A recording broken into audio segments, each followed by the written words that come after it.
Now, Christopher King is a journalist who actually covered the Lyco Kenny murder and Bruce McKay situation. And he also had this article on his blog, christopher-king.blogspot.com, August 29th, 2008. Kingcast presents Jan and Stephen Dow likely murdered by a foul New Hampshire law enforcement Richard Dow, who got away clean in 24 hours like Gregory W. Floyd. And he's been gone over, of course. The same sort of government malfeasance and cover up is raging 25 years later today in New Hampshire in the Franconia shooting tragedy and the Michael Addison Michael Briggs shooting potential murder and anything else that crosses New Hampshire Attorney General Kelly Ayotte's palm. Okay. Okay, so the Dow, he has a link here to the Dow Murders website, dowmurders.com, which is no longer up. But you can go on Wayback Machine and find it. So this is the breakdown here. Discovery, December 10th, 1982, in the town of Thornton, New Hampshire, the cover-up of 2 murders began. A mother and son had been coldly murdered in their home, and a fiery motor vehicle accident had been staged.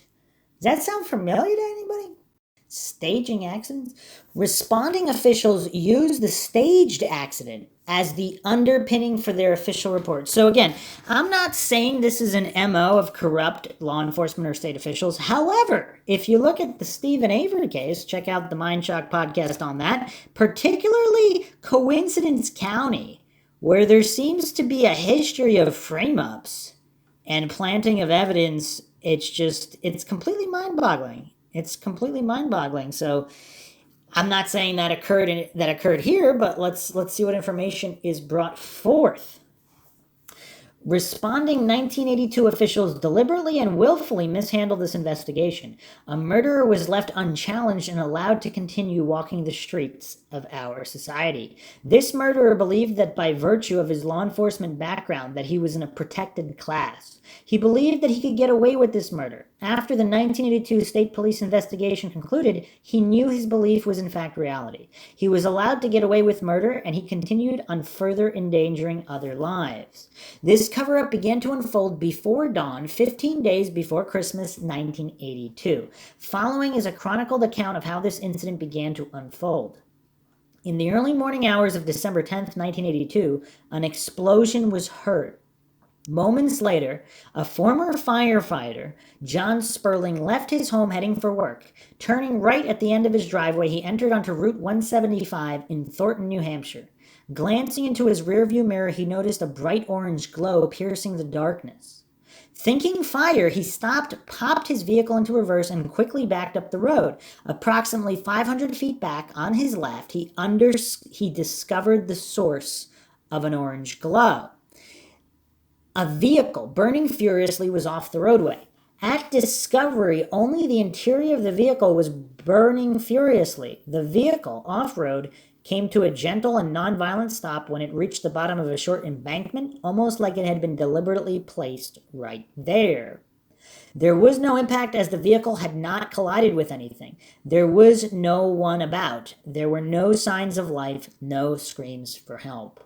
Sperling exited his vehicle, mindful that the burning vehicle might explode, cautiously but hurriedly approached the driver's side. Through the furious flames, he could barely discern a body slumped up against the steering wheel.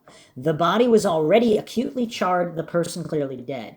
The inferno was so intense that Sperling could not tell if anyone else was injured or dead inside. Conducting a quick survey of the scene, he noted that there were no other vehicles involved and no persons had been ejected or walked away from the vehicle. Desperate for help, Sperling looked up the road and through the leafless trees. He noticed lights on in a residence approximately 500 feet north of this horrible scene. A New Hampshire law enforcement officer, Richard Dow, lived in the residence. In a high state of frustration, Sperling wondered why Officer Dow was not responding to the scene. Sperling thought Dow must have heard the explosion. He must be aware of the fire. Why wasn't Dow responding to the scene? Jumping into his vehicle, Sperling raced to his own home, just yards away, to notify authorities. Authorities arrive at the scene. In total, the fire burned approximately 25 minutes before it was extinguished.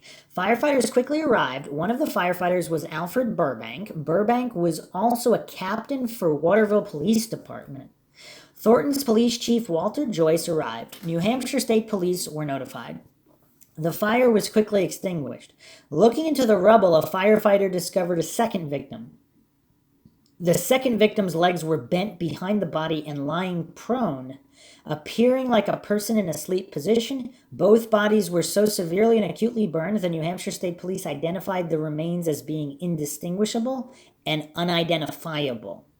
The second victim was lying prone across where the rear seat would have been. The victim had at least one broken leg, the bone visible to the eye. The back of this person's head was bashed in. What caused the broken leg? How did the victim's head get bashed in? What was the make and year of the vehicle? Whose vehicle was it? The vehicle was Jan's brand new 1982 four-door hatchback front-wheel drive Saab with an automatic transmission and very low mileage. Jan was a rural route postal carrier for the town of Thornton. She used the car to deliver mail. Was the rear passenger seat area modified in any way to accommodate Jan in her job as a rural route carrier? The vehicle was manufactured with many features, one of those being safeguards to prevent the gas tank from exploding in an accident and fire. That sounds useful. Another feature was heated seats. This is 1982. That's pretty cool.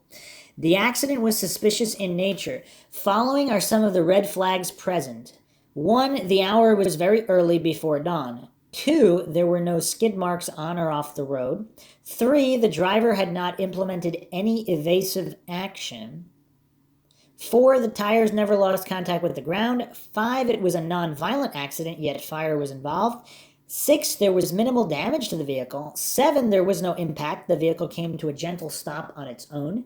8, it was clear that speed was not a factor. 9, there was no fire trail on the ground. 10, upon discovery, only the interior of the vehicle was on fire. 11, brakes had never been applied on or off the road. 12, because it was such a non-violent accident, neither victim should have been seriously injured, never mind dead, and so on. Why would one of these adults be lying prone in a sleep-like position in the rear seat of the vehicle? Both victims were obviously adults, yet the front passenger seat was empty. Remember, the second victim was found lying prone across the rear passenger seat's area. Remember, there's a question as to whether the rear passenger seat compartment had been modified for Jan's job. What caused the fire? The fire originated in the interior of the vehicle. The accident was nonviolent in nature, essentially traveling at 0 miles per hour when it left the roadway.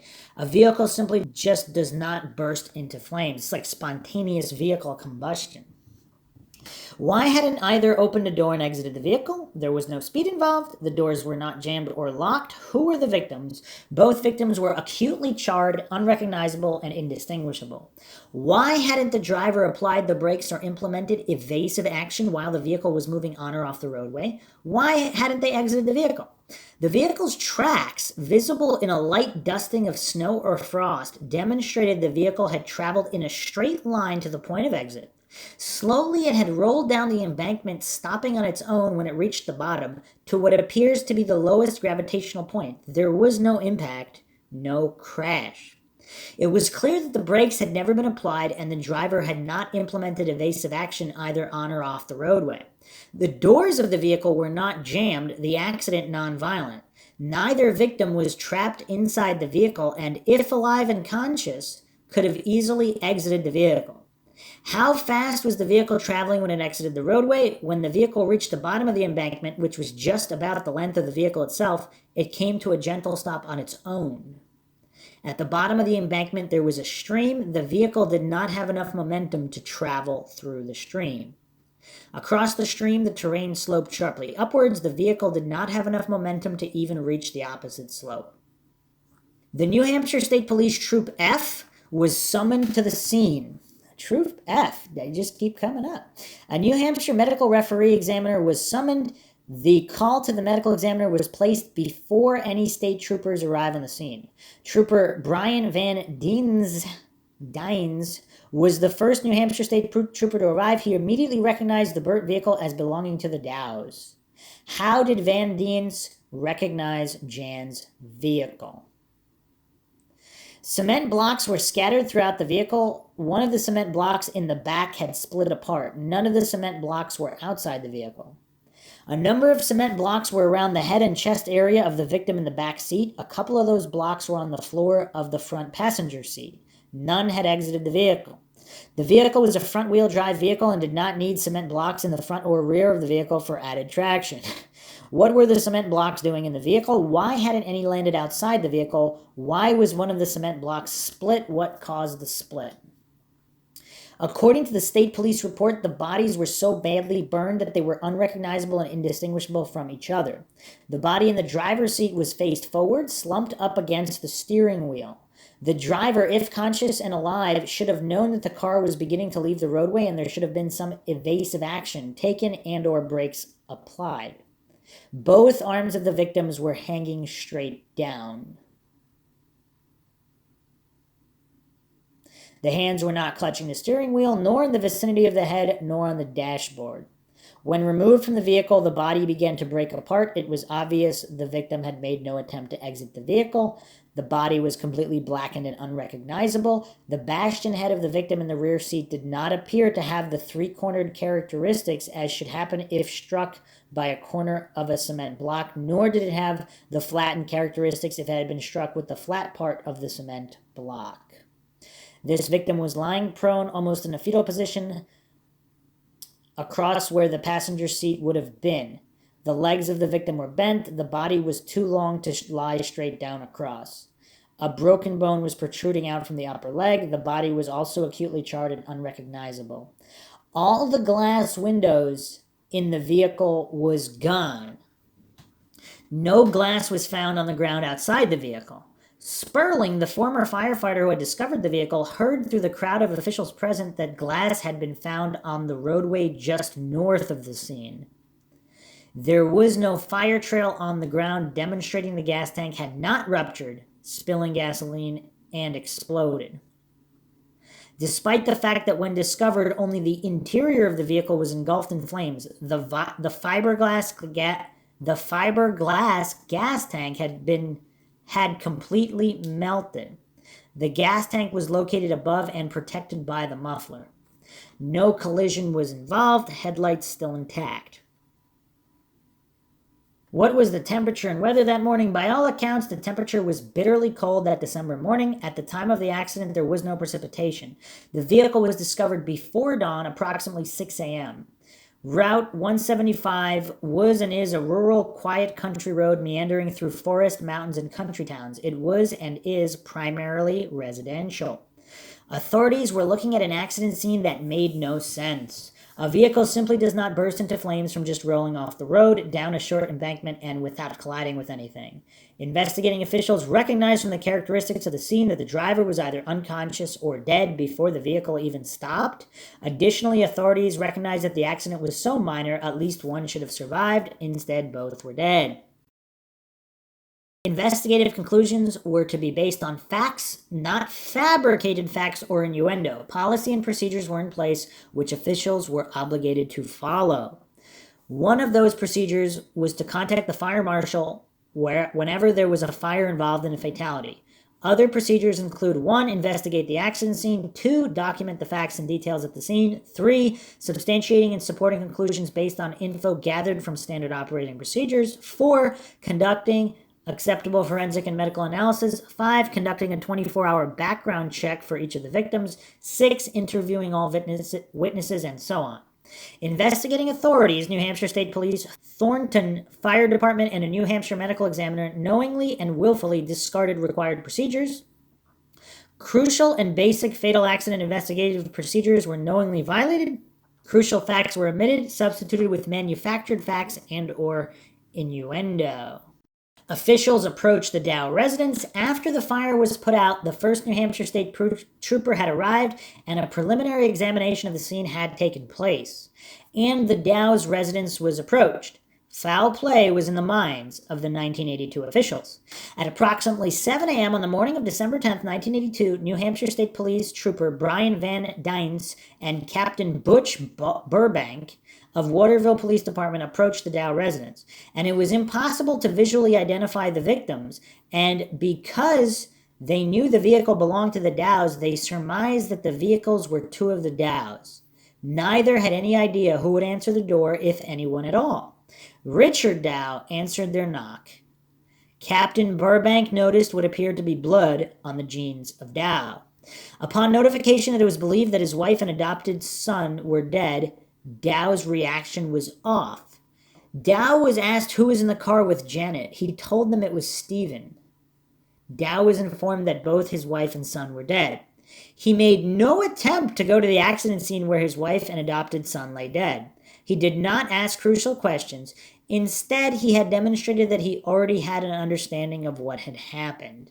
He began to offer explanations as to why he hadn't responded to the scene of the fire. He offered that explanation as to what caused the accident, fire, and deaths, and as to what occurred, and as to what caused the accident, fire, and death.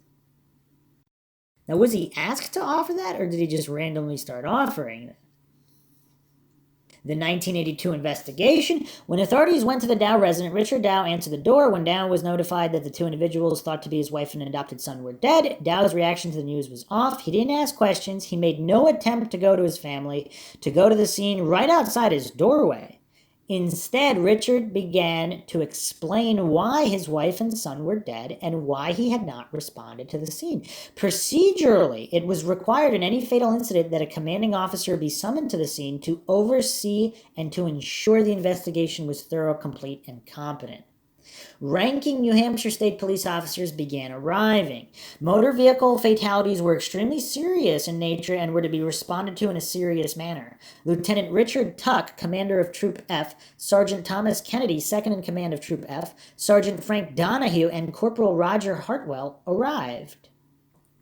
Lieutenant Tuck and Sergeant Frank Donahue went to the residence. Sergeant Kennedy and Corporal Hartwell headed to the accident scene. Trooper Van Dynes left the residence after his commander's arrival. Captain Butch Burbank stayed in the residence. Lieutenant Tuck was the officer in charge of the investigation. State police and fire procedures required that the fire marshal's office was to be called to the scene of any fire involving a fatality. The fire marshal's office was not contacted. A number of other veteran New Hampshire state troopers arrived. All had received training in basic accident investigation, had utilized that training, knew how to gather evidence and produce reports. This was all the background needed to investigate this incident in a professional and competent manner, although most, if not all, had received advanced accident investigation.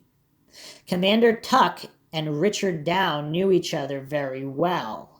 As a state trooper, Dow had worked under Lieutenant Tuck's command from approximately 1978 to 1982. Both knew a great deal about each other's activities, both professionally and personally. Richard Dow was very familiar with Lieutenant Tuck's conduct as commander of Troop F. Lieutenant Tuck, Dow's former commander, and Sergeant Donahue sat with Dow at his dining room table. Lieutenant Tuck and Dow spoke for some time. Instead of asking what happened and demanding an investigation, Dow and Lieutenant Tuck agreed on the story that the state police would publicly record. In any investigation, it is the who, what, where, when, why, and how questions that need to be answered. A procedural requirement was to investigate the actual scene, gather and scrutinize all physical evidence, to substantiate and analyze any conclusions, and to let those conclusions lead one to the truth of the matter. Commander Lieutenant Tuck, having been highly trained and in command of a troop division, knew this. Yet Lieutenant Tuck chose to disregard his legal and professional obligation to follow procedure and properly investigate this incident. At some point during Dow's discussion in the residence, Dow stated to Burbank that he was aware of the fire and thought that his neighbor was having a chimney fire.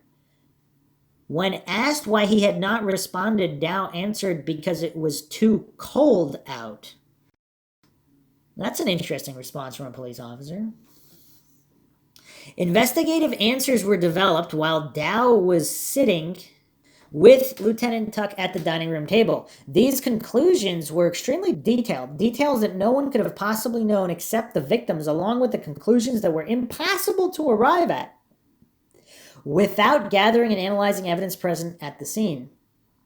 What caused the accident, fire, and deaths? Who were the victims? Who was in the driver's seat? What were they doing up so early? Where were they going? Why was the front passenger seat empty? How did Stephen end up in the rear passenger seat of the vehicle? Why was Stephen in Jan's car? Why wasn't he driving his own vehicle? Where was Stephen's vehicle? What types of accelerant were present in the vehicle?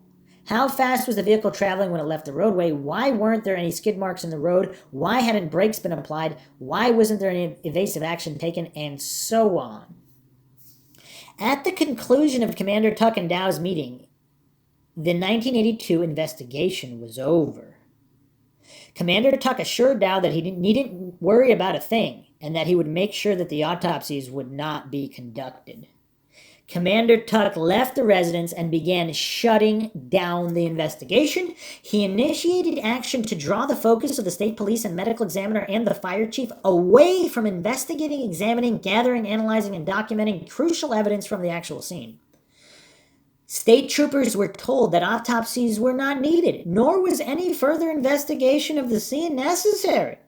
The medical examiner was told that no autopsies were needed and that the identity of the victims was known. The fire chief was told that he did not need to call in the fire marshal's office. The state police would take care of this matter. Under the direction of Lieutenant Tuck, the New Hampshire State Police investigation into this matter was over, and preparations to wrap it up began.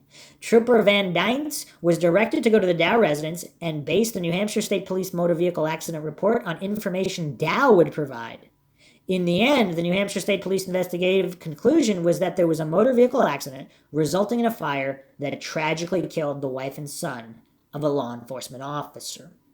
All officials involved followed Lieutenant Tuck's lead and turned their eyes away from the red flags that were present and recognized. Discussion about conducting autopsies ceased. Discussions about red flags present ceased. Clearly, Lieutenant Tuck did not want this incident investigated nor supported with actual facts gathered from the scene. Lieutenant Tuck was directing that this incident be professionally mishandled. It is believed that not one official present objected. All officials involved ended up complying with Commander Tuck's apparent desire to disregard all the red flags, to wrap it up, and to turn it into an incomplete and or fabricated reports. Lieutenant Tuck left the residence and utilized his rank, authority, and position as officer in charge to ensure that the New Hampshire State Police fatal accident investigative conclusions matched the conclusions generated by Richard Dow. Corporal Hartwell, the troop's accident specialist and photographer, took photographs that would, at a cursory glance, support the desired conclusions. Other crucial photographs that would have contradicted the desired conclusions were not taken. Sergeant Kennedy, second in command of Troop F, was the superior officer responsible for reviewing and accepting the accident report as having fulfilled state police fatal accident investigative procedures. Sergeant Kennedy willingly and knowingly put his acceptance signature on the state police accident report. Sergeant Kennedy's signature signified that 1, he had scrutinized the report, 2, all the conclusions generated had been arrived at through the utilization of acceptable and required fatal accident investigative procedures, tools, and techniques. 3, the state police investigation was complete, thorough, competent, and accurately reflected the actual scene and facts regarding this incident. 4, that the report was competently put together and all conclusions soundly substantiated. Even an untrained eye can discern the New Hampshire State Police report was filled with manufactured facts, innuendo, and just about all conclusions that were unsound and left unsubstantiated. It is apparent that this investigation was willingly and knowingly mishandled under the direction and lead of the highest-ranking trooper from Troop F. What did Richard Dow know about Lieutenant Tuck? What other improper activities had gone on out of Troop F under the direction of its commander, Richard Tuck? The New Hampshire State Police released their planned investigative findings to the general public. In summary, the New Hampshire State Police report states the following. Stephen was working on his vehicle out in the yard late the night before because he was having trouble with his carburetor. It's always the carburetor. He removed the carburetor and placed it in an open container of gasoline. He had been working on his car so late that Janet had woken up well after 11 p.m. to call him into the house. Then Jan and Stephen both woke up very early and both got up to let the dogs out.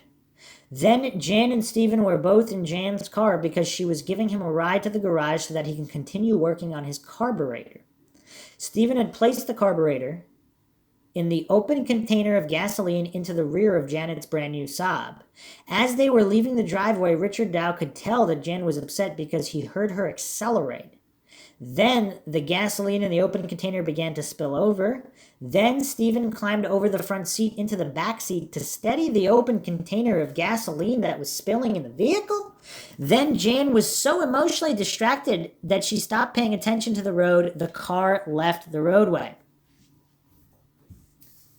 Then, as the car was leaving the roadway, the cement blocks which Stephen had placed in the rear of the vehicle to help with traction came flying through the air. Cement blocks struck Stephen in the back of his head, pushing him into the back of Janet's seat, which propelled her forward. Both Stephen and Janet were either unconscious or dead prior to the impact. That the fire could have started from a vehicle malfunction, or maybe the gas tank had been ruptured by a nearby rock, or because of gasoline spraying inside the vehicle that could have ignited from any short. The New Hampshire State Police concluded that the cause of the accident was due to the driver being emotionally distracted. How does that cover all the windows in the car magically disappearing on the roadway? The New Hampshire State Police concluded that the origin and cause of the fire was due to the fact that there was an open container of gasoline present in the vehicle which ignited from any short. And then magically the cinder blocks killed everybody, and then the vehicle all moving slowly just went off the road. And it's, I mean, I don't know. The public was told that a thorough investigation had taken place and that Jan and Stephen Dow had died in a tragic Fury motor vehicle accident. Dow provided the investigative conclusions of the New Hampshire State Police. The New Hampshire State Police, under their commander's direction, let Dow be the investigator, forensic specialist, medical pathologist, and fire investigator.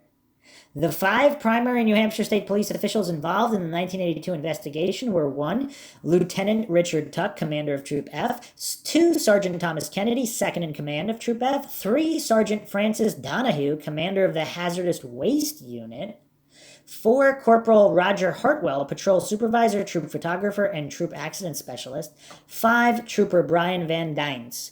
Other officials directly involved in the 82 investigation: 1. Dr. John Bentwood, New Hampshire State Medical Examiner. 2. Mr. Martin, Chief of the Campton Thornton Fire Department.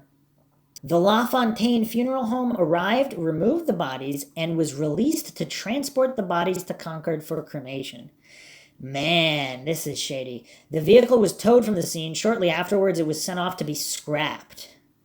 After the scene was cleared, Dow had the towing company tow away Stephen's car.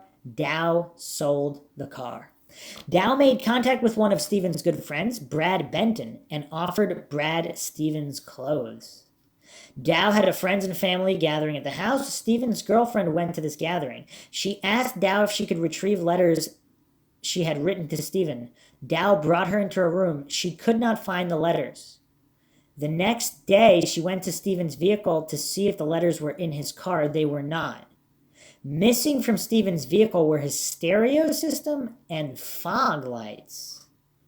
Dow gave away most of the photos of Jan and Stephen. The photos he kept were primarily of the dogs and pictures of himself in uniform. What does that tell us? 1982 medical examiner's response. New Hampshire medical examiners went only to the scenes of suspicious deaths. Suspicious characteristics present at this scene: 1. Apparent absence of speed. 2. Apparent lack of awareness of the driver. 3. Nonviolent accident that involved fire. 4. Absence of skid marks, evasive action and braking. 5. Placement of the bodies, and so on. 1982 responding police and fire officials clearly recognized the red flags as evidenced by their call summoning a New Hampshire medical examiner, Dr. John Bentwood, to the scene. Further evidence that the 1982 responding police and fire officials had recognized red flags that clearly raised strong suspicions that this accident was no accident can be demonstrated by observations made and questions presented by Captain Butch Burbank to Dow. The burning vehicle had been discovered around 6 a.m. A call made to Dr. Bentwood around 6:30 a.m. Dr. Bentwood arrived at the scene approximately an hour and a quarter later, around 7:45 a.m. Dr. Bentwood was more than qualified to be a medical examiner in the state of New Hampshire. He was and is a medical doctor, a surgeon. Comments and questions made by Dr. Bentwood at the scene demonstrate that he also picked up on the suspicious nature of this accident. Dr. Bentwood made comments such as the accident appeared so minor in nature that no one should have ended up dead or even seriously injured. He also questioned why neither victim had not just simply opened up a door and exited the vehicle. He wondered if the doors were jammed. The doors were not jammed. Dr. Bentwood was also quoted making another interesting comment. If it weren't for the fire, both would have survived. This is particularly interesting because the back of Stephen's head was bashed in, and he had at least one broken bone in his leg that was visible to the naked eye. Dr. Bentwood, by law, direct or implied, was obligated to 1. To conduct a detailed examination of the scene and bodies, 2. To faithfully record those details, 3. To determine the cause of death and identities of each victim through implementing acceptable medical procedures. Dr. Bentwood's detailed examination of the scene and bodies ended up being a mockery. It consisted of walking down the embankment, peering through a window, and conferring with ranking state police troopers.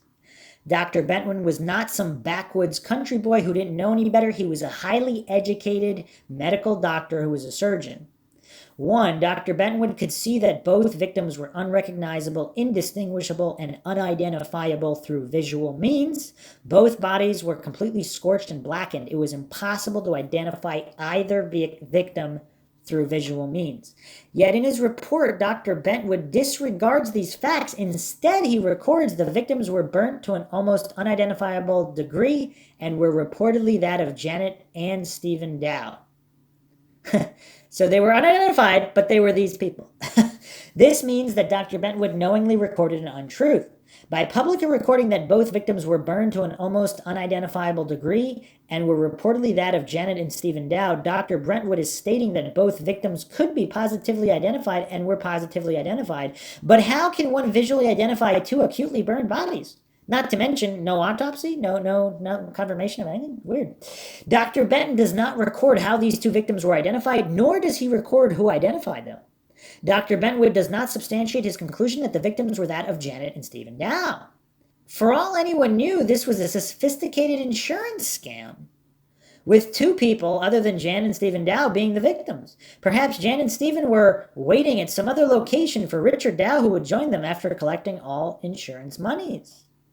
2. The back of the head of the victim in the rear seat area of the vehicle was bashed in. A broken leg was visible to the eye. The body was lying prone across the rear seat with legs bent as if in a sleep position.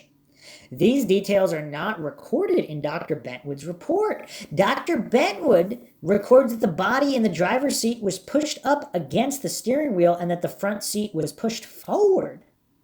That was the third point.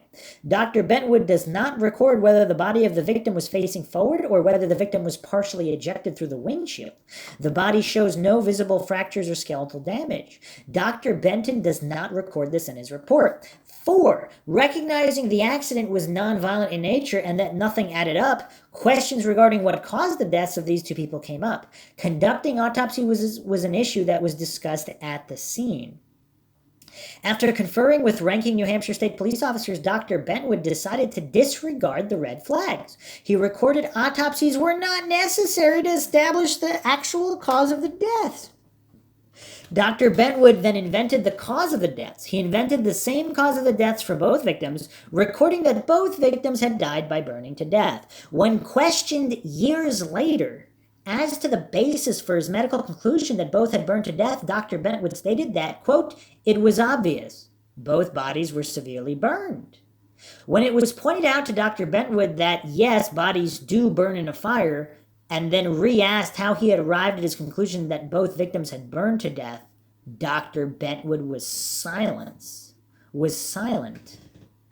It was an absolute necessity to obtain the cooperation of the medical examiner and the fire chief in order to be able to record and publicly present the prearranged scenario that Jan and Stephen had died in a ferry car accident, as agreed to by the New Hampshire State Police and Richard Dow. In 1982, Dr. Brentwood clearly made a decision to cooperate with the New Hampshire State Police. He wrote up a manufactured report so it could be portrayed that these two had undoubtedly died as a result of a violent motor vehicle accident. Dr. Brentwood decided to disregard his legal, moral, and ethical obligation to ensure that positive identification had taken place through acceptable methods. He disregarded his obligation to establish the cause of death for each victim independently and through a detailed examination utilizing acceptable medical procedures. He did not record the actual condition of the bodies, he recorded untruths. It is clear that Dr. Brentwood chose to ignore his obligation as a New Hampshire medical examiner. It is clear that Dr. Brentwood's overriding concern was not what caused these two inexplicable and therefore suspicious deaths, but rather was more interested in pleasing the New Hampshire State Police. In order for the New Hampshire State Police to assume complete control over all aspects of this investigation, fire, medical, and enforcement, it was absolutely necessary to elicit and gain the cooperation of the medical examiner, Dr. Brentwood, and Fire Chief Martin. Both of these supported independent entities, independent in quotes, needed to shrug off their own obligations to the residents of the state. Both compliantly did just that. And that's another interesting point there, because the coroner wasn't even allowed on the scene in the Stephen Avery case to examine the burn pit where there's an alleged murder victim. Because is it possible that all the corrupt framers didn't think they could get her to go along? Because she was the only one without an obvious conflict of interest. Okay, let's move on here to Dow's alleged admissions. In the fall of 1989, Richard Dow and Karen Safian, although separated, still maintained a relationship. It was during this time frame that Dow revealed to Karen that Jan and Stephen had not died in a car accident as publicly reported. The following was reported to the New Hampshire State Police by Karen Safian. It was late at night. We were both sitting in the living room on opposite sides of the room. My son was sleeping at my parents' house. We were not arguing, nor were we speaking about Jan and Stephen. Neither of us had been drinking. Out of the blue, Dow suddenly began asking me questions. He began by asking, "How did Jan and Stephen really die? How do you think they really died, Karen?" She responds, "They died in a car accident." Dow says, "Why did the accident happen so close to the house?" "Think, Karen, why do you think the accident happened so close to the house?" Karen says, "I don't know why it happened so close to the house." Dow says, "Why weren't there any skid marks in the road?" Karen says, "I don't know why there weren't any skid marks in the road." "Think, Karen, why weren't there any skid marks on the road?" "I don't know why."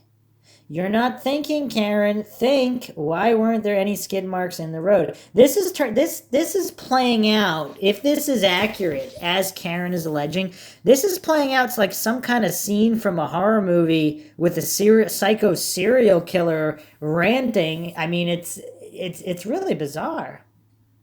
Karen says, "I don't know why. Do you know why?" He says, "Yes, I know why." So Karen says, "Why weren't there any skid marks in the road?" Dow got up and began to move.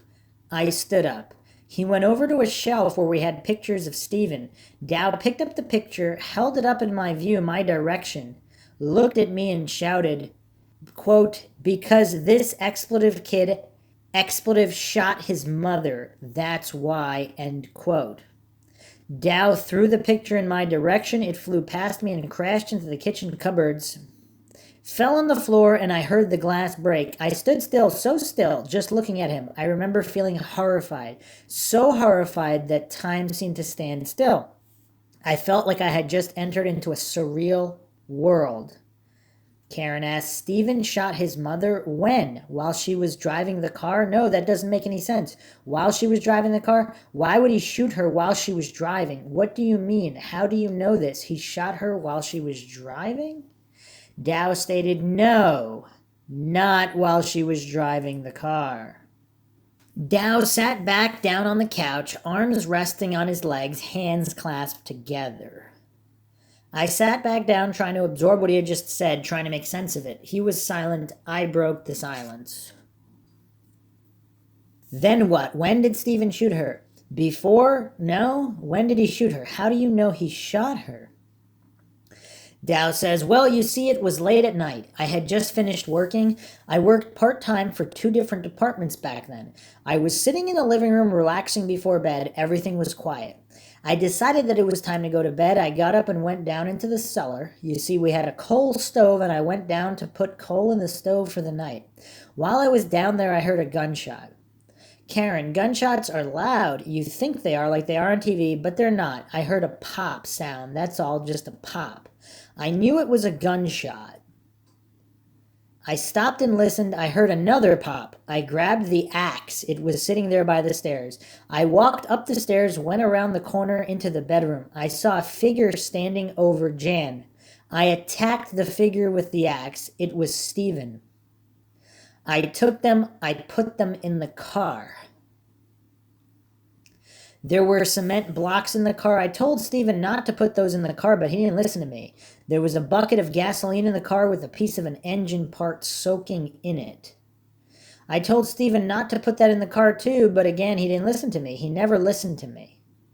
I rolled the car down the road. I went back to the house, waited for the police to come. They came to the door. I answered the door in my skivvies and chuckle said something like, hey, aren't you guys here a little early?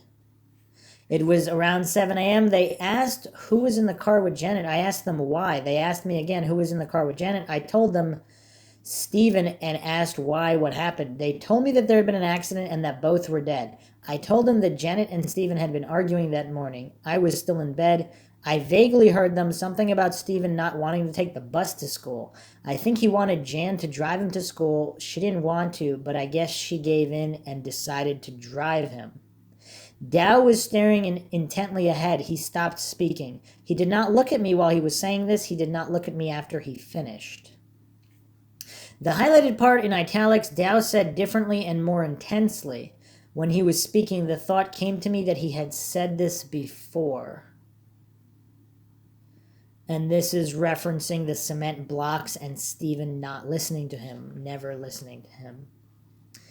We were both silent. Finally, I broke the silence. Did you know it was Stephen when you attacked him? Dow says no. Karen asks again, you didn't know it was Stephen. I couldn't tell who it was because the room was dark. Why didn't you call an ambulance? Why didn't you call for help? Dow says, I knew that they were both dead. Karen asks, did you try to resuscitate them? Dow says, I had seen many dead people before. I know when a person is dead. Karen says, why didn't you call the police? Dow says, I didn't want Jan to feel embarrassed by having everyone know that her own son had killed her. And he said this part, her own son had killed her, with focus directly on her, and very loudly. Now, okay, if this is all true, this is really bizarre.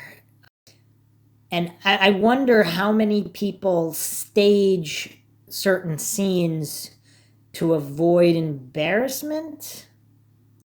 Again, I'm not saying that's what happened here, but in other cases, what are the common variables when that occurs? So continuing on here, I sat still, returning his stare but becoming quiet. An eerie feeling came over me, and the thought immediately occurred to me that he was telling me what was going to happen to me and my son. I pushed the thought aside. And that's pretty scary if you put yourself in her shoes. Again, assuming all of this is accurate and this was actually what was reported. Again, this website is no longer up. We were both silent again for a few moments. I broke the silence again. What gun did Stephen use? Dow said he used one of my police guns. Dow turned his stare away from me, returning to staring intently straight in front of him. Karen asked, he used one of your police guns? How did he get a hold of one of your police guns? I kept the guns in the bedroom closet on a shelf. Stephen must have gone into the closet and gotten the gun. The gun was on the table outside of the bedroom. There was a pile of wads next to the gun. Stephen must have kept them there. Wads? What are wads? Dow stated. They're ammunition that police used for practice instead of real bullets. Karen asks, Stephen didn't shoot Jan with real bullets? Dow says no. He shot her with practice ammunition? Yes. But wouldn't Jan have heard Stephen walking in the room? He would have had to go to the closet, get the gun and the practice ammunition, and then left the room to load the gun, then gone back into the room. Wouldn't she have heard him? Wouldn't she have woken up? Dow only shrugged. When you were downstairs, did you hear him walking? No. When you went into the room, did Stephen turn towards you? No. So he didn't shoot at you? No. Did he turn towards you? Did he look like he was going to shoot at you? No. Did Stephen know you were coming up behind him? No. Stephen didn't hear you approaching? He had no idea that you were coming up behind him? No. You put both of them in the car. You just rolled the car down the road? Yes. How did the fire start? Dow shrugged. Karen asked, did you start the fire? Dow was silent. Did you start the car on fire? No. If you didn't start the car on fire, then how would it have caught on fire? Dow shrugged and then responded, just lucky, I guess. If you didn't start the fire, then I guess you were lucky. Maybe God started the fire for you. Dow looked at me sharply, intently. Why would it be lucky, though? Like, you would phrase it like, let's say if you were completely innocent of all, I mean, I don't know what innocent means in this context. You're obviously guilty of staging, but at minimum, and possible murder, depending on how the situation, if he saw someone shoot his spouse, and he had an axe in his hand, and he's just reacting, but he hacked the person from behind, I mean, I don't know. What is that classified as? That's not specifically self-defense because he's stating that this figure did not turn around and attempt to shoot him. He's witnessing this figure shoot someone else with practice ammunition, and he's hacking them. He might have not known it was practice ammunition at the time, whatever.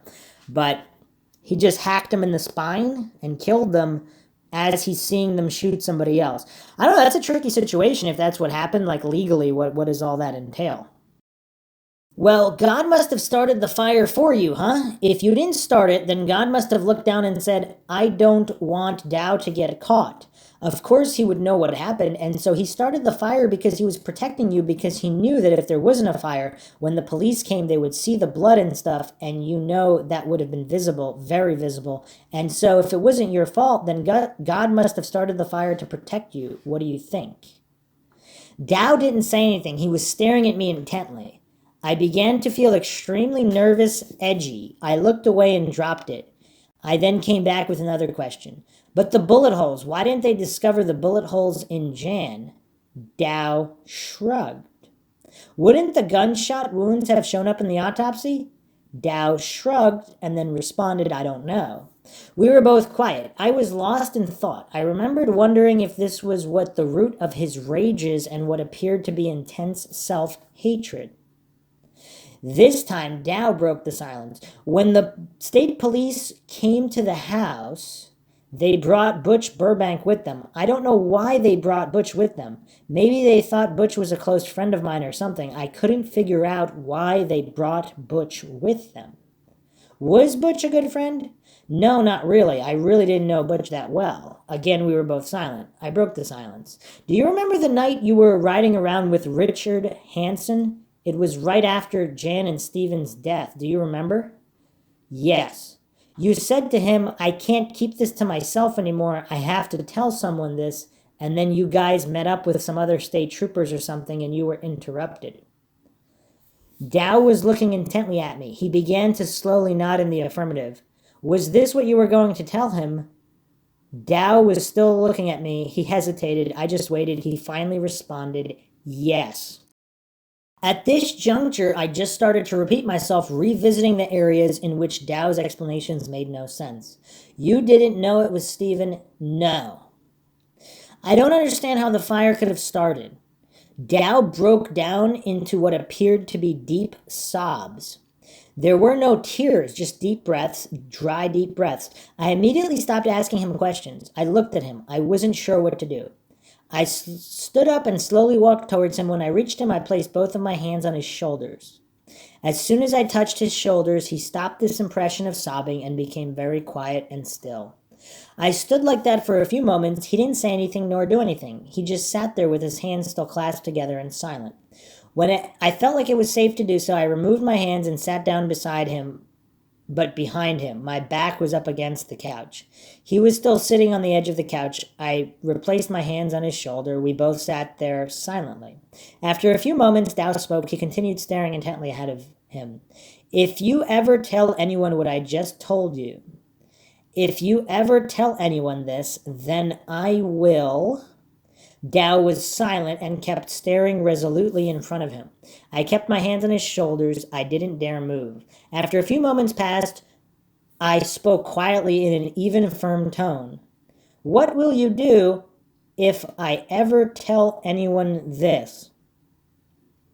Dow didn't respond. A few moments passed. Dow still hadn't responded. I wanted to know how he was going to end this sentence. I needed to hear him finish what he had begun. I leaned forward far enough so that I could look directly at his eyes, knowing that he would see me watching him. Quietly but firmly, I asked him again, what will you do if I ever tell anyone this? Dow slowly turned his head and looked at me straight in the eyes. We held eye contact for what seemed to be an eternity, but it was only a few moments. My eyes did not waver or turn away. He broke eye contact and turned away, shrugged his shoulders, and stated in a nonchalant but firm tone, I'll just deny it. Slowly, I removed my hands from his shoulders. I brought them down and rested them in my lap. We were both silent. He remained sitting on the edge of the couch with his hands clasped together, eyes staring straight ahead. It was at this moment that I began to realize that Dow did not feel any sense of sadness, torment, guilt, remorse, etc. How he had ended this revelation seemed to be incongruent with any of those emotions. And if you ever tell anyone what I just told you, then I will, shrug, I'll just deny it.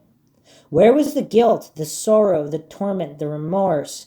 There was no fear in that statement in his voice or in his body language. It was a matter of fact. How could he just deny it? What did this mean? I instantly became wary. I calmly asked, why would you say that? I'm not going to write out and tell anyone this. You know me better than that. I hardly talk to anyone about anything. You know that. Dow responded, I'm tired. I want to go to bed now.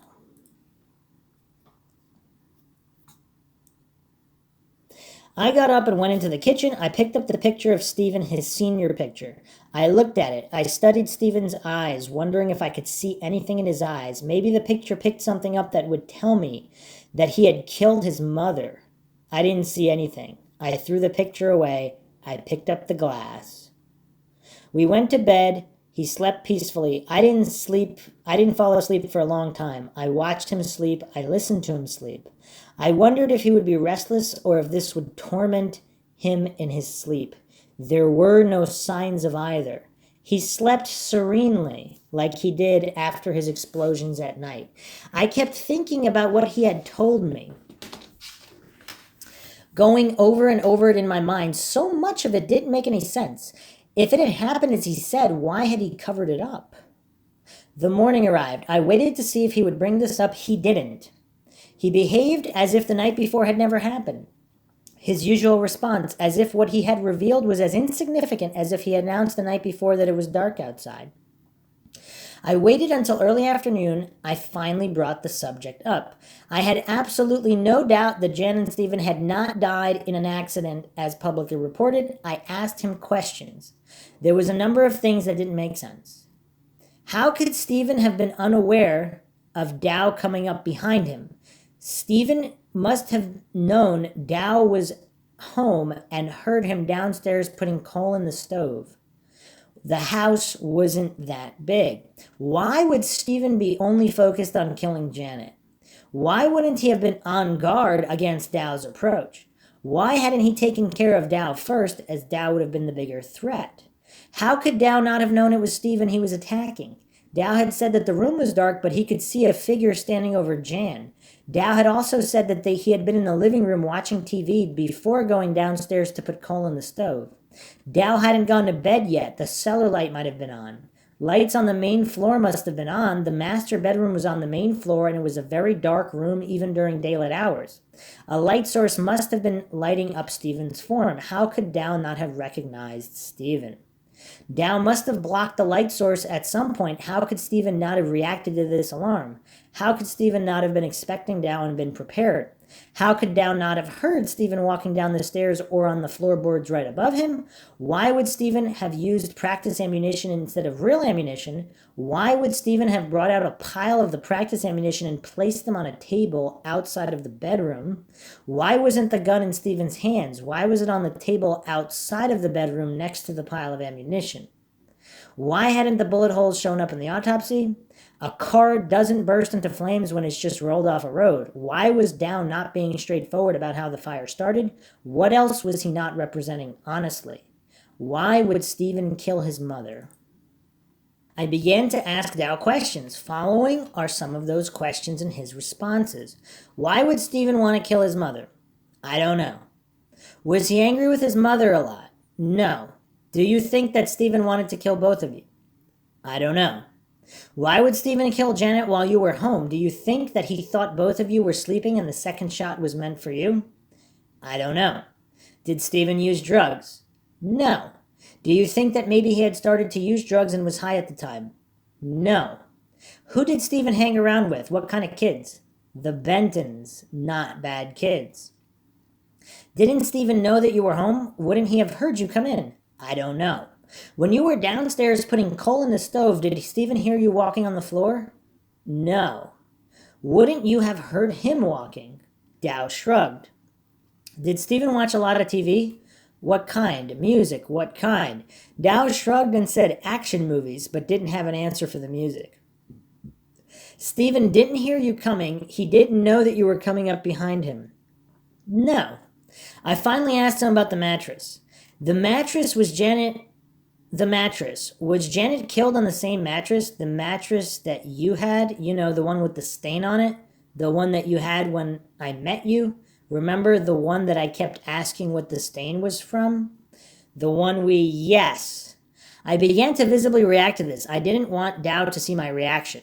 I was having a hard time controlling it, and he probably did see the beginnings of it.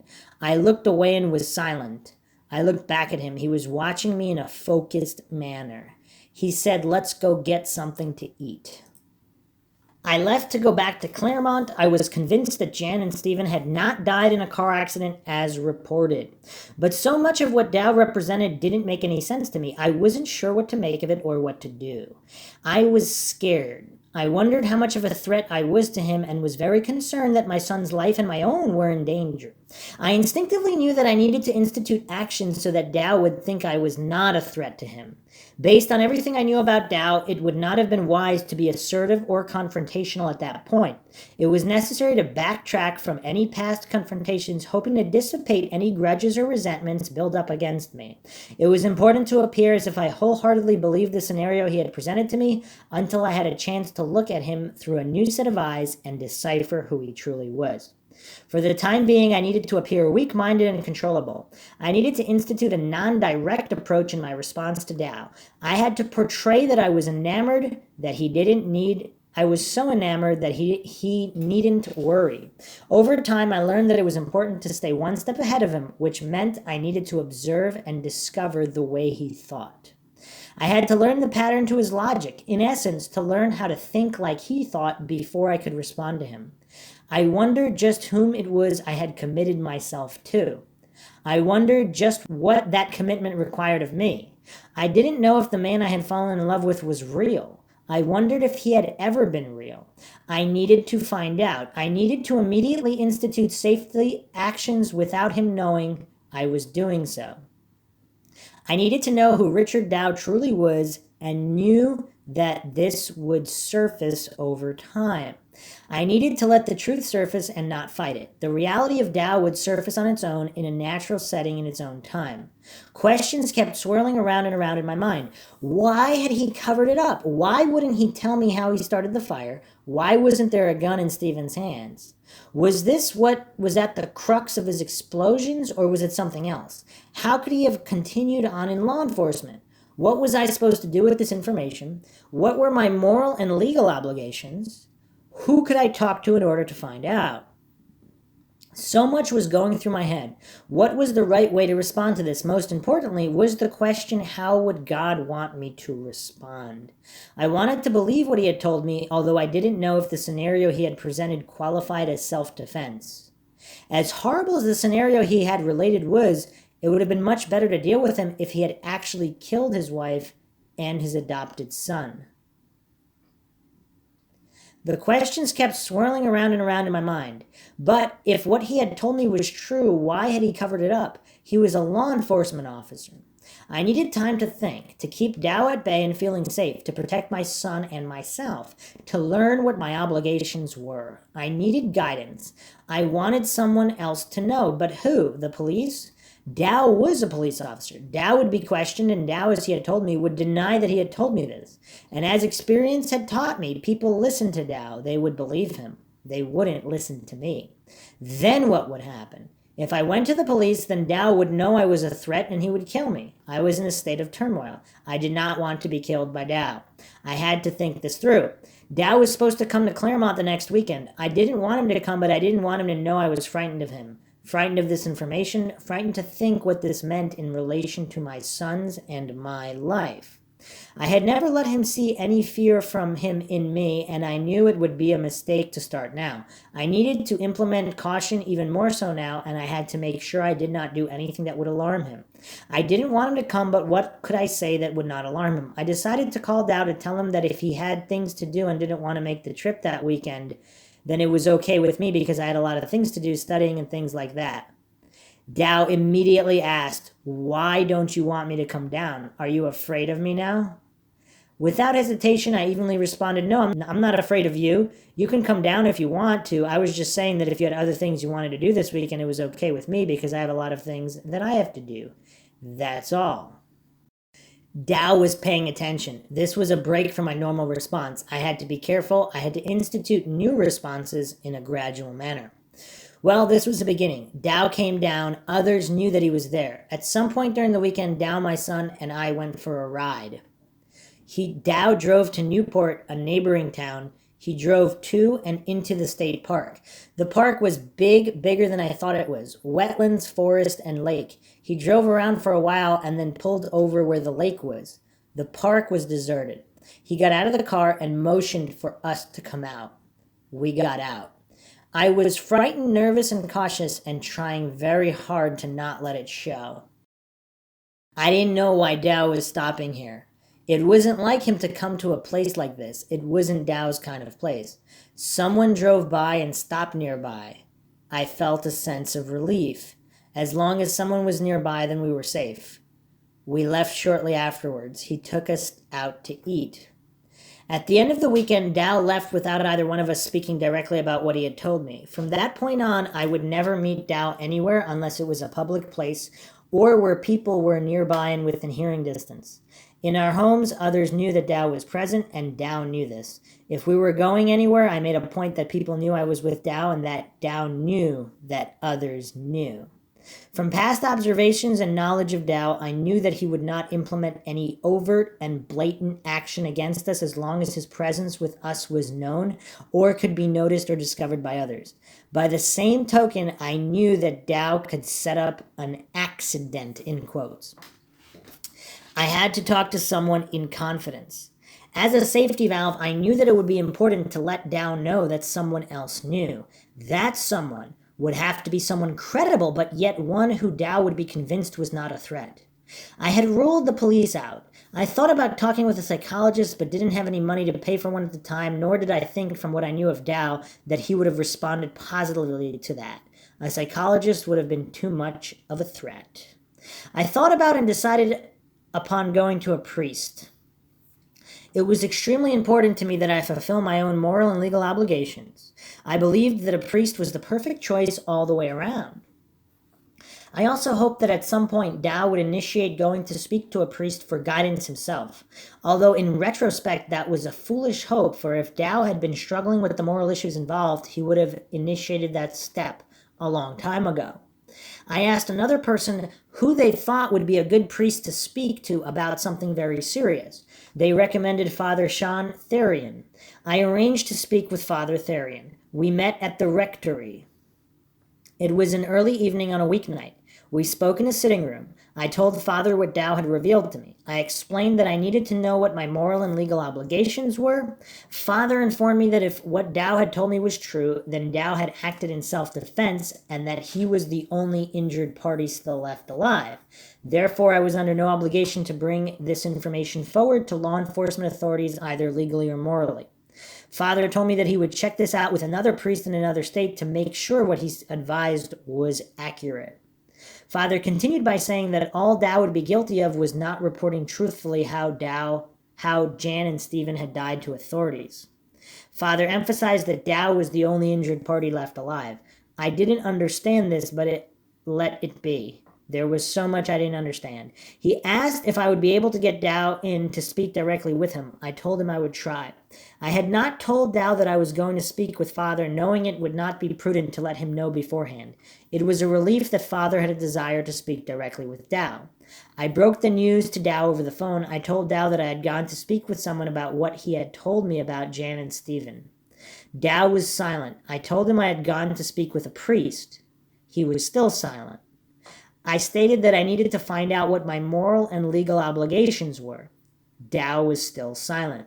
I could not see his expression, and this deep silent reaction was very frightening. I quickly told Dow that Father had advised that I was under no legal or moral obligation to report this to the police. Dow was still not saying a word. I told Dow that the priest wanted to speak with him. I began jabbering off the cuff that the priest would be interested in the state of his soul, that he wasn't the police, and that he would care about how this was affecting him, and not be interested in seeing him get into trouble. I asked Dow if he would meet with Father. Dow was silent. I reiterated that I had already told Father and what Father's response had been. Dow was still silent. I finally just told him that I needed to let Father know what his answer was. Dow finally responded. He stated he would think about it. I told Dow I would hold off on speaking with Father until we spoke again. Our conversation ended. I believe it was the next night that Dow and I spoke again via the phone. In that conversation, Dow told me he had decided he would meet with the priest. Later, I told him that he needed to call Father himself to set up a time, and I gave him the phone number. Dow set up a time to meet with Father.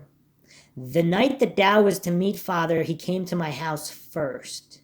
It was a weekday evening. He left for the meeting. He was gone 1 to 2 hours. After the meeting, Dow came back to my house. He told me that he had spoken to Father and that he had told Father the same thing that he had told me. Dow then asked if I knew who Father Terrian's own father was. I responded no and asked who he was. Dow told me he was Armand Therian, a New Hampshire state trooper who had performed a hit for the mob, had been caught, and was now serving a life sentence at Walpole Prison in Massachusetts. Wow, you can't make this stuff up.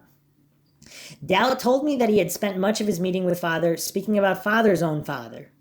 I brought the subject back to Jan and Stephen. Dow told me that Father wanted him to speak to a counselor that he knew. I asked him if he was going to do that. Dow said he hadn't decided. Dow never did. I saw Father the next Sunday after Mass. I approached him. For my own peace of mind, I needed to check to make sure that Dow had actually met with him and spoken to him. I also needed to make sure that I was under no moral or legal obligation to report what Dow had told me to the police. Father confirmed that he had met with Dow and that Dow had spoken to him about how Jan and Stephen died. That Dow had told him what I had told him. Father also confirmed that I was not obligated to go to the police with this information. I really didn't understand Father's response. I didn't understand the self-defense representation. I still thought a lot of what Dow had told me just didn't make sense, but I didn't push it. I grasped on to what Father had told me, that if it was as Dow had told me, well, then he was not a danger to anyone, right? He was not a danger to me, my son, or anyone else. Father believed him. Maybe I should just accept it and leave it at that. But Dow knew that what he had represented wasn't true, and he wanted me to know that. In retrospect, I know that Dow got a kick out of terrorizing me. He was playing with me. He wanted me to know that he had killed Jan and Stephen and had gotten away with it. He wanted me to know that he could kill me and Matthew and get away with it. He wanted me to know that in the end it was he who had all the control, that it would be he who had all the power because he could kill and I could not. A few weeks later, Dow was down in Claremont. We were in his vehicle. Neither of us had brought up the subject of Jan and Stephen's deaths since he had spoken with Father. Out of the blue, Dow suddenly said, "I remember yelling at Stephen while I was attacking him. I won't let you do this to me. You can't do this to me," over and over again. I was startled. I looked at him. Dow was intently staring straight ahead. I said, "I thought you didn't know it was Stephen when you attacked him." Dow visibly pulled back and responded, "Oh," pause, "I didn't." I knew that there was much more to what he had told me. I wanted to believe that he was the injured party and that Jan and Stephen had died as he had said. But even though others might be satisfied with his explanation, there were too many things that just didn't add up in my mind. Dow had a history of lying and manipulating circumstances to benefit him. He had a history of being deceptive. I finally decided that I had an obligation in all of this, to all of us, including Dow, to learn who he really was. It was so critical for my son's and my safety, for others' safety, to discover who Richard Dow really was. I also knew that if he were a killer, then I would always remain a threat to him while I was alive by virtue of the information he had relayed to me. Dow's violence. How do you think Jan and Stephen really died, Karen? And apparently this website was created, at least in part, by Karen, going over all this information. I remember during the first 4 years of our relationship, Richard Dow exhibited bizarre, violent, threatening, deceptive, isolating, callous, and indifferent behavior. I remember Dow's lies, his threats, his shaking fist in my face, watching him violently punch himself in his face or chest, and hearing him shout at me, "Do you know what I'd like to do to you right now? Do you know what I feel like doing to you right now? This and this and this." I remember standing so still that he would angrily pick up household objects and throw them in my direction, and feeling the relief I felt when the flying objects missed me. Dow angrily stomping out, and when he returned, listening to him tell me that he destroys things he likes. I remember my intense feelings of anxiety when he would angrily screech off in his truck, disappearing for hours on end, and be so worried that he would end up hurting himself or someone else. The cruel silence, cold unresponsiveness, and callous indifference he displayed when my son skidded on some sand in the road and fell off his bike on the roadway, laying hurt and crying right in front of him. I remember the times he would erupt and then end up curling up into a tight little ball, warning me not to come near, to not touch him right then. Listening to him tell me how he felt an overwhelming sense of powerlessness, that he had no control, that he had no power, that he had no control, that I had all the power, that I had all the control. I remember the day the three of us were in the car on a family day adventure when out of the blue he erupted over something I had said. He exited the highway, turned the car around and said, "We're not going anywhere now," drove home without saying another word, parked the car, got out of the car, slammed the door, and walked away. Listening to him blame me for decisions he made which he later regretted, for mistakes he made for his eruptions. I remember over time I recognized that Dow's eruptions were deliberately contrived and were controlled. I recognized that the purpose of these eruptions were meant to intimidate, to bully, to control, and to give him the feeling of power he craved so much. When I began to stop reacting to his explosions, right away his actions became more emphasized and began to escalate. I remember listening to him tell me that he only acted this way in one other place, and that was as a law enforcement officer when he felt threatened. I remember listening to him yell at me that I was a threat to him, that I was a threat to his psyche. The time Dow erupted, threatened me, and then stood up, I stood up too. He pushed me down, I scrambled back up. My instincts told me to immediately move in instead of running away from him. My instincts told me to immediately respond in a strong but not physical manner. I moved in very close, looking him squarely in the eye, and stated very seriously, pointedly, calmly, and evenly, not to ever touch me like that again. He backed off. I remember my son to this day speaks about one episode he vividly remembers that took place before he was 10. He describes it as Dao being angry and yelling. He watched as Dao picked up a cactus and threw it at me. I remember trying to speak with Dao about these things time and time again. Dao never claimed any responsibility for his conduct. He always found something else to blame his conduct on, including me, living each day in a state of intense fear. I remember thinking Dao wanted to kill me. I became convinced Dao would kill me. I worried he might try to poison me. I became very cautious about what my son and I ate and began implementing safety measures regarding food. When my fear began to manifest itself into physical symptoms, I became just about paralyzed with my fear of Dao and thought a heart attack was imminent. I began to see a doctor. Dao continued his violent and bizarre behavior. I remember wondering if I was crazy and being irrational. I remember not wanting to die, but at the same time wanting to die so that I could be free and having to fight the urge to take control of when and how I died away from Tao and away from God. I remember I had never witnessed this type of behavior from anyone before in my life. I could find no logic for his behavior. My street instincts, gut instincts, had began to strongly come into play. I couldn't understand why. My street instincts were telling me to be in a constant state of alert, that Tao had a desire to hurt me, to kill me. I could not reconcile my street instincts with my intellectual mind. He had been a law enforcement officer, for goodness sakes. He was a good guy, right? He respected and had upheld the law, hadn't he? I began to think there was something wrong with me, not him.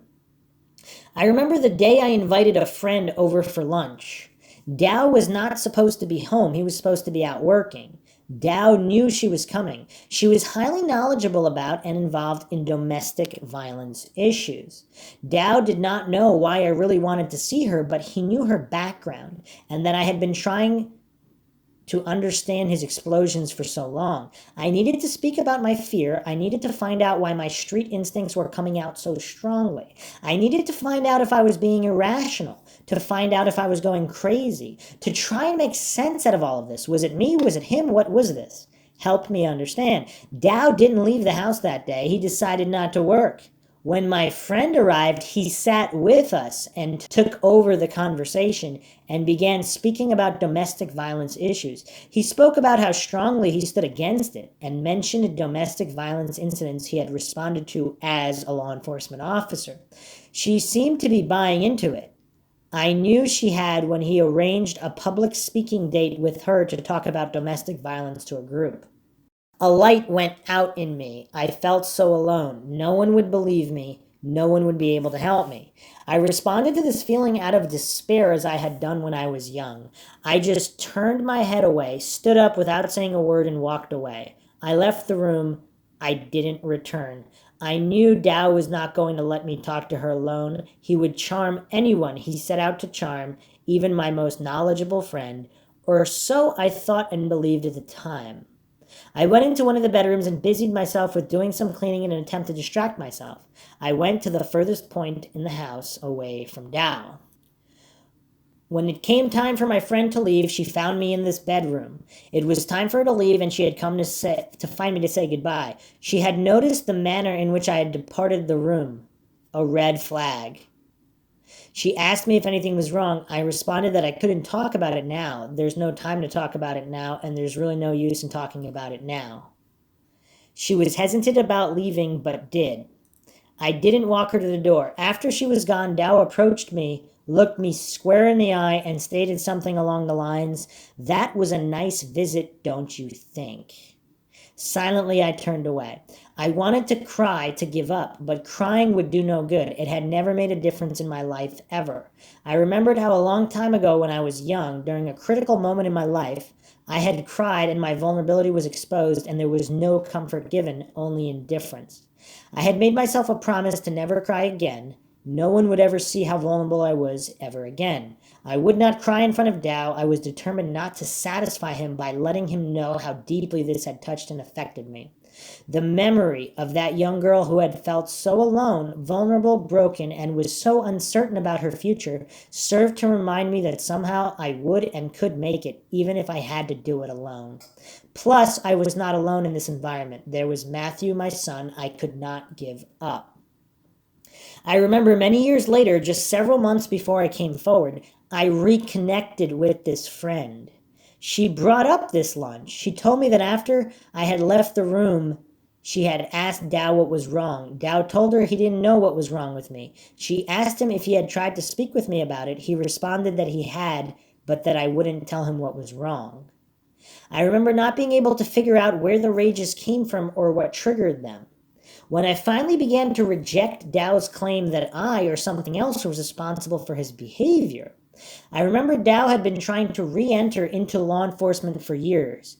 He finally gained part-time work as a law enforcement officer for Twin Mountain Police Department. When he wasn't on duty or around others, Dow was intensely sullen, dour, and sulky. He stopped taking care of himself, unkempt, unshaven, a crazy look in his eyes. At this point, we were living in a trailer located on my parents' campground. My parents' house was within earshot, and people were always nearby in the campground. His reactions changed from eruptions to deep moroseness. I couldn't handle the environment of our home life and Dow's responses anymore. Something had to change. I made a decision that it would be best for us to separate. Before leaving, I called a good friend of Dow's. I told him I was leaving, moving far away, and re-entering school. I explained that I was highly concerned about Dow, that Dow didn't look good, was not physically taking care of himself, and asked if he would call Dow in the near future and make sure he was okay.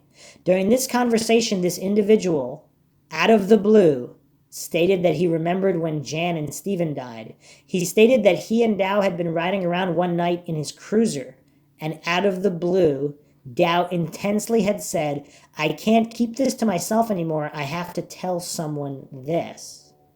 They were interrupted. Dow never finished. He continued by telling me that the tone and intensity was the type that makes the hair on the back of your neck stand up. He asked me if I knew anything about that or what it might mean. I didn't.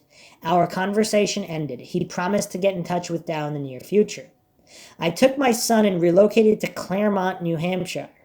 I re-entered into college studying interpreting for the deaf. Dow stayed in Twin Mountain.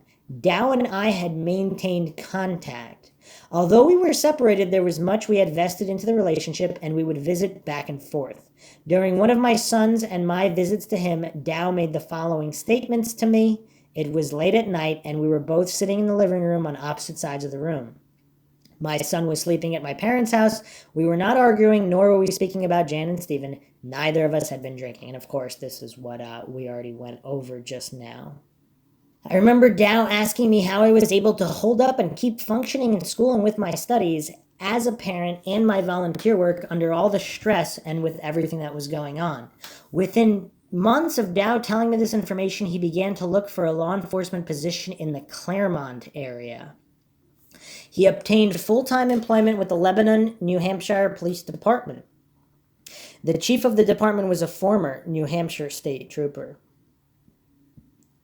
I remember when we began our move into the house in Lebanon when he was leaning against a door frame of the office watching me organize the room. Suddenly he said, "You know I can get rid of you anytime I want to." I stopped what I was doing and looked at him. We maintained eye contact for a few moments. I then responded in even tone, "You would do that? You would deliberately, with forethought, set out to get rid of me?" He didn't respond. I asked, "Is that who you are? Would you deliberately set out to do something like that?" He responded, "I just wanted you to know." He then turned on his heel and left the room. In the 4 or 5 years that I had known him, I had never seen him buy or even pick up a book to read. And then suddenly he always had this one book in his hand. And the day he laid it folded open on a table in the family room, I picked it up to see what he was reading. It was about someone who had killed his whole family with an axe. I asked him why he was reading a book like that. He responded, to help me with my work. I remember when Dow told me that the psychological exam required of all incoming Lebanon police officers found that he had the perfect personality to be a cop. He had covered up the true nature of Jan and Stephen's deaths. He wasn't honest. I wondered, just what does this examination examine? When Dow hid in the darkness observing while a domestic violence incident was occurring in a neighbor's residence, while I, thinking Dow was right with me, approached and diverted the attention of the male aggressor until the police arrived. I was surprised that Dow had not stayed with me and that he had disappeared, especially since he had begun to speak about how dangerous domestic violence situations were. Dow disappeared into the darkness. I debated whether I should approach. I felt like I was on my own. The male aggressor noticed me. His attention focused on me. He asked me who I was. I decided retreating would not be a good idea, so I walked towards him in a non-threatening and relaxed manner. He became curious. His attention was diverted. We spoke for a few minutes. The police arrived. A few minutes later, Dow came sauntering out of the bushes. On our walk back to our house, I asked him why he disappeared like that. Hiding in the bushes, he responded, because you should never walk into a domestic violence situation alone. They're very dangerous, and either one of the parties could turn on you. I asked, why did you let me walk into the situation alone then? Why didn't you tell me you were going to do that? He shrugged. I remember Dow began to enter into one of his rages. I backed myself up to the storm door, putting my hand behind me, placing it on the door latch. Dow was shouting what he wanted me to do. I stood still, watching him to see how he would end this tirade this time. Suddenly, he shot towards me with his closed fist shaking in front of him. I was frozen, focusing on his eyes. Right before he reached me, he took a hard swing, punching a cupboard door, and hurt his fist. He got angrier. He came right up to me and swung. My head jerked back. His fist went right in front of my face and slammed through a glass pane on the inside door that was right beside me, right next to my face. My eyes kind of rolled, and I turned my head away from Dow as I pushed the door latch on the storm door. The door opened, and in what felt like one fluid moment, I was out of there. Once I was outside, I felt safe. I did not look back. I walked straight to my car, got in, and drove off. The only thought in my head was to get away from him. After driving for a few minutes, I began to come out of my frozen state and began to think again. I knew Dow had been hurt. Then I began to feel guilty because I had driven off without making sure that he was all right. I drove back just to make sure he was okay. When I drove in, Dow was outside with a towel wrapped around one hand. It was bleeding. His other hand was hurt. He had called a friend of his to come bring him to the clinic. I drove him in. At the clinic, the nurse asked how he had hurt himself. Dow told her he had been carrying some glass outside, slipped on the ice, and fell. I turned away. She treated his cut hand but told him he would have to go to the hospital to see if any bones were broken in his other hand. I drove him to the hospital. We didn't speak. At the hospital, the doctor told Dow that he had a broken bone in his hand. The doctor asked him how he had broken his hand. Dow told him the same story he told the nurse. I was watching Dow, and like I had done with the nurse, my only response was to turn away. The doctor looked Dow straight in the eyes and stated, "There's only one way that you can break that particular bone, and that's by taking a swing." The doctor asked him if he had thrown a punch. Dow put on a sheepish look, looked down, and said yes. The doctor stated, "Now you're not going to do that again, right?" Dow responded, "I won't." The doctor left. We left. On the ride home, Dow began to say, "Karen, you know that I would never hurt you or Matthew." I didn't respond. I had nothing to say to him. He said it again. I still didn't respond. He looked right at me and said, "Karen, I would never hurt you or Matthew. You believe me, don't you?" I turned my head and looked at him. I simply responded, "No, I don't believe you anymore." I looked away. So many lies, so many cover-ups. Truth did not matter to Dow at all. I remember the violence, the threats, the warnings. How sometimes Dow would violently pound his chest and shout that I had no idea what kind of expletive was in him. How he communicated to me that he felt like killing. How he had told me that he had been diagnosed as lacking empathy, the definition of a sociopath. How I became so concerned over strong indicators that he may be going through the process of selecting another victim right in front of me. How I needed to divert his focus away from others. How Dow told me that a psychiatrist had wanted him on medication, but that he didn't want to take it. And then how Dow would make statements that maybe he should go on the medication and then not doing it. When I told a friend of mine in confidence about this, she was a counselor. When I spoke to a psychologist in confidence about this, when I spoke to another priest in confidence about all this, and when I finally arrived at the conclusion that it was necessary to come forward to law enforcement with the information that I had. So much to remember. I looked and saw, I listened and heard, I watched and learned.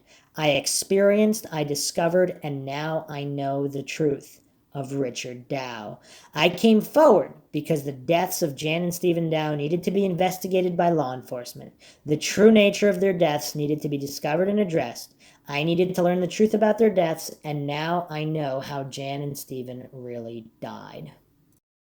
And there was media coverage on this all throughout the years, and how about that there might have been a cover-up and all of these things. So throughout the years, they kind of refused to indict him, and then the sentiment has changed a bit. Here's an article from 1998, Associated Press by David Terrell Wysocki. Lawmakers seek third probe of 1982 deaths.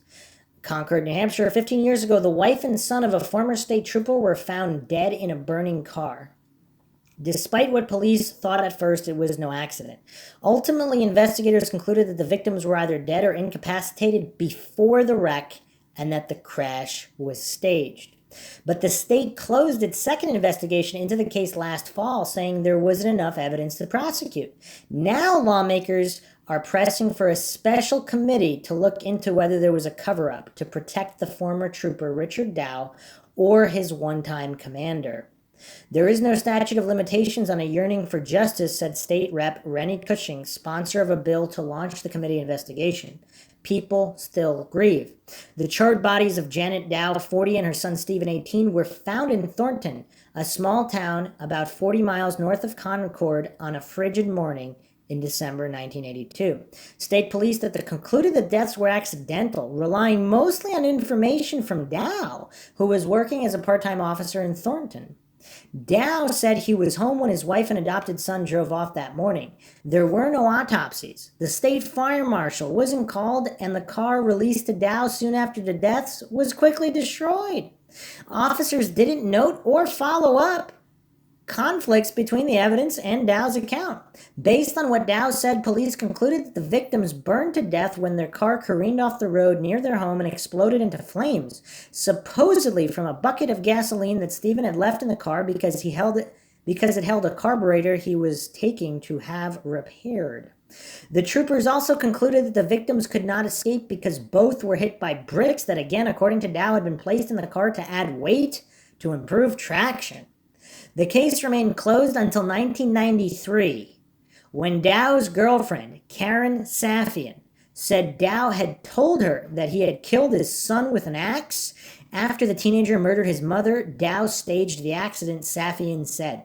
Safian believes that Dow killed them both and that the police might have looked the other way. The original 1982 investigation was conducted by the state police troop where Dow had worked, and Safian said she believes that the commander, Richard Tuck, steered investigators away from Dow, fearing that Dow would divulge that Tuck fixed tickets. Tuck called the suggestion a complete lie.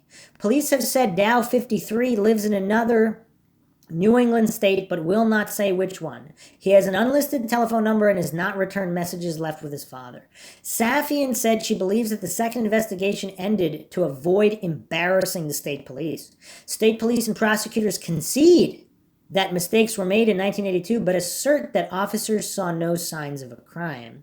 Based on photos of the original crash and 2 reenactments, the second investigation found that rather than speeding off the road, the car essentially was tipped into the ditch and then set afire. Ronald Pennington, a former officer in Woonsocket, Rhode Island, who helped solve a murder that involved a police cover-up, said prosecutors have more than enough evidence to file charges based on the second investigation, which was led by State Police Sergeant Benjamin Masro. When you look at that first investigation, it was just awful, Pennington said. But when you see what an exemplary job Masro did, why hasn't something happened here? What's the problem? Masro, who retired last fall, referred questions to Assistant Attorney General Mark Zuckerman, who said there is not enough evidence to prosecute. Even though reasonable folks could agree there may be probable cause to charge somebody, there certainly is not sufficient proof to obtain a conviction beyond a reasonable doubt, and it would not be proper for me to go forward as a prosecutor on evidence I know to be deficient, he said last fall. Cushing acknowledged that his bill is unlikely to lead to criminal charges, but said he wants to find the truth anyway. I would like to see, ultimately, the committee come to conclusions about whether or not Dow did kill his wife, review the evidence, so at least the public knows. And that's a very reasonable position because, again, even if he doesn't get convicted, at least the truth will be known, so it's not just swept under the rug, and the truth can be, and evidence can at least be heard regardless of whether it leads to a conviction or not. Here's another article, Associated Press. This was posted July 18th, 2009, updated August 4th, 2009. New Hampshire law keeps murder case liars on the hook forever. Concord, New Hampshire. This Rennie Cushing is convinced a former New Hampshire state trooper got away with murder. So the state representative from Hampton sponsored a law that will have people looking over their shoulders for the rest of their lives if they've lied about a murder or helped cover one up. The law removes the statute of limitations or deadline for when people can be prosecuted for crimes related to murders. They include such infractions as falsifying evidence, threatening witnesses, or lying. New Hampshire is one of the few states with such a law, and Cushing hopes it becomes a model for other states. Relatives of murder victims, including himself, yearn for justice, he said, and new technology is helping to uncover the truth years after crimes were committed. There is no limit on charging someone with murder, but laws across the country commonly let people off the hook after a few years for lesser offenses, such as backing a false alibi of a murder suspect. That will no longer be the case in New Hampshire starting January 1st. It's one thing if you give false information about somebody stealing a bike. It's another thing if you give false information about somebody stealing someone's life, Cushing said. Prosecutors do not envision jailing a lot of people for obstruction who obstructed investigations, but they hope the lifelong threat of prison will prompt some to tell what they know. It gives us another tool to use with witnesses who are reluctant and may act as a deterrent to people if they think that if they can withhold information and enough time goes by that they'll be immune from prosecution, said Senior Attorney General Jeffrey Strelzin. Now they'll know they won't be, so there will be some incentive there, hopefully for people to be more cooperative and more truthful. Cushing said the law could also help put killers in prison, at least for short sentences. For example, prosecutors can use the law if investigators discover a murder suspect tampered with evidence, but they couldn't find enough evidence to bring a murder charge. Cushing said he was inspired by the case of Janet Dow and her stepson, Stephen. Their bodies were found in their burned car in northern New Hampshire in December 1982. Investigators accepted an explanation from Janet's husband, Richard, a local police officer and former state trooper, that the two had sped away from their Thornton home and crashed, likely igniting an open container of gasoline he said the son had placed in the car. A decade later, authorities discredited Dow's account, saying they believed the Dows were murdered and the crash staged. Richard Dow was the target of the investigation, but the Attorney General said there was not enough evidence to charge anyone. Strelzin said he couldn't comment on specific open cases, but Cushing said the new law would have helped. When police subsequently uncovered the fact that it was a homicide instead of an accident, Dow could not be prosecuted for what were obvious false statements made to law enforcement, Cushing said. Dow has consistently refused to comment on the allegations. Cushing said personal experience also drove him. His father was murdered on his doorstep in 1988 by a police officer neighbor with a grudge. The officer then consoled the family as he pretended to help track down the killer. You never lose your longing for justice, Cushing said. I don't believe people should be allowed to get away with murder. And then they go on to talk about laws in other states and such. But yeah, this is all very troubling. Very, very troubling that it still hasn't been effectively resolved. So let's finish with Safian's account. This is from the website here. In 1993, I, Karen Safian, came forward to authorities in the state of New Hampshire with the information Dow had given me in the spring of 1993. That information identified that Jan and Stephen Dow had not died in a Fury motor vehicle accident, but were rather killed in their home. That Richard Dow admitted that he was directly involved in the killings and had staged the accident. I first reported what Dow had told me to Lieutenant Jellison, commander of Troop F. Instead of responding to the information with the seriousness that it deserved, Lieutenant Jellison attempted to trivialize and dismiss it, going so far as to give an investigative conclusion without conducting any serious investigation, warning me that my son's life and my own would be in grave danger if this incident were looked into, and then leaving it up to me to decide whether this matter should be investigated. Wow. And to the people, again, who are looking at the Maura Murray case or other cases, if a police officer is responsible, all of these authority-worshipping cultists who deny all corruption and how things work, that there's any kind of a blue line or a blue wall that does not like being punctured in any way and any kind of corruption exposed. These are the kinds of horror stories that make these goofballs look so silly, because there's corruption out there. People in uniforms also commit crimes, and other people don't necessarily want the microscope put on that. So no, there's no allegation here that Lieutenant Jellison was directly involved in any kind of cover-up, but just the tone of which he was speaking to Karen Safian and wanting to prevent this going public in the first place. How insane is all of this and this entire process? I really wanted to give this case the attention it deserves, because Karen Safian really needs to be heralded as a hero for going through all this, because if she was just some kind of ex-girlfriend with a grudge, it seems unlikely she would have went through this entire process, because usually when there's false statements like that, it's some quick attention seeking, some reporter in a news story, maybe a police statement, and then that's that. But here we do not have that. Now again, I don't know exactly what happened, but there seems to be a lot of issues here, and there's a lot of other individuals that are experts in police corruption and exposing police officer murders and cover-ups that have found this to be the case in this case. So it is what it is in that regard. As a direct result of Lieutenant Jellison's response, my son and I entered into hiding. The New Hampshire Attorney General's office was notified. In turn, the New Hampshire State Police Major Crimes Unit was notified. Detective Sergeant Ben Mosrell was then placed in charge of investigating this incident. Sergeant Ben Mosrell had become a targeted man within the Division of State Police. Not only was he left unsupported in his investigation into this most serious matter, but he began experiencing acts of harassment, with obstructions being placed in his way by his superiors in the New Hampshire State Police.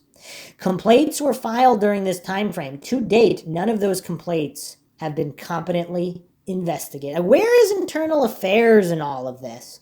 I mean, there needs to be multiple internal affairs agencies to investigate this to make sure there's proper oversight. In spite of the harassment and obstructive acts, Detective Mosrell pushed forward and ended up solving the case. And also, obviously, all the good cops and honest investigators out there, they're heroes as well, because all of these corruption deniers and coincidence theorists who defend, for example, the New Hampshire State Police or Haverhill Police in the Maura Murray case, they could learn a thing or two from Detective Mosrell, who actually honestly investigates despite all these roadblocks. His investigation demonstrated that Jan and Stephen Dow were murder victims. The car accident was staged, the fire set, and the perpetrator, Richard Dow. And you know what's also scary to think about? A lot of cases and investigations, they don't have someone like Detective Masral. They don't have someone with integrity to objectively and honestly investigate. They have people who cave to the harassment. So in all these other cases where corruption is suspected in some kind of way, how often is it honestly and objectively investigated? And even for Masral's work, again, there was no official case or prosecution, but at least he was able to do a thorough investigation and come to these conclusions, even if there was no actual conviction as a result. Detective Masral's investigation into this matter also demonstrated that this incident was deliberately botched in 1982. At one point, the New Hampshire Attorney General's office was preparing to go forward to a grand jury with this case, but then abruptly decided not to move forward. Interesting. The case was solved, yet the New Hampshire Attorney General's office refused to act. The New Hampshire governor's office brushed this matter off, and while a good number of New Hampshire's legislators reacted seriously to this matter and attempted to have the conduct of the Department of Safety, New Hampshire State Police, and the Attorney General's office seriously scrutinized, other key legislators implemented actions to aid in keeping this matter from being examined. Detective Masral retired from the New Hampshire State Police after years of dealing with harassment and obstructive acts implemented by his superiors. The Dow case was then handed to Corporal William McGee, who did nothing with the case except aid his superiors in their resolve to keep the case from moving forward. To date, top officials in the state of New Hampshire continue to keep this case under wraps, refusing to bring it out into the light of day. And was Lieutenant Leo Jellison ever reprimanded for threatening a potential victim? It's insane. And Lieutenant Jellison never even took a statement. He never called in a detective to interview Karen. Lieutenant Jellison treated my reporting of 2 killings in a staged accident as if it were a trivial and frivolous matter. He sent my son and me right back into an extremely dangerous situation without blinking an eyelash. If we had been killed, there was no record of what I had reported to him. And this is just obvious. She's got on her website a list of all these complaints, and honestly, it's so tough to even go through them because, I mean, at least there was a guy like Masral who was actually willing to do his job, but all of these other individuals are just, it's just rough. And all of these corrupt officers and just officers and troopers who allowed this to occur and then engaged in a cover-up, again, it wasn't that they were directly involved. I don't think anyone is alleging that they were there with Dow involved in the murder. It's just after the fact, there always seems to be this extreme reluctance. I mean, you could see by Art Roderick just basically going on the Oxygen show, admittedly, just to put to bed any kind of theories about police corruption. Not to find the truth, not to do honest investigation, but to put to bed theories that he finds uncomfortable or New Hampshire law enforcement not to look incompetent or bad or corrupt in any fashion. That's their priority, not to actually solve cases. And she submitted a whole bunch of complaints to the commissioners and all of these people with no responses. Very, very sad. But again, lies have speed, but the truth has endurance. So again, after all these years, at least it has come out to a certain capacity.